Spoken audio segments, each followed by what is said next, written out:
If you want to take a screenshot without using any buttons on Google Pixel 10a, then we have a couple of ways that allow you to do so.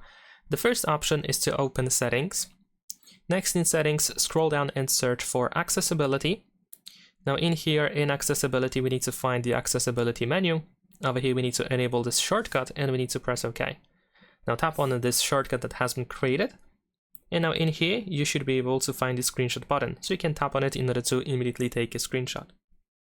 Besides that, we can also set up the gesture, the back tap gesture. Go back to the settings, to the main page, and then go to System.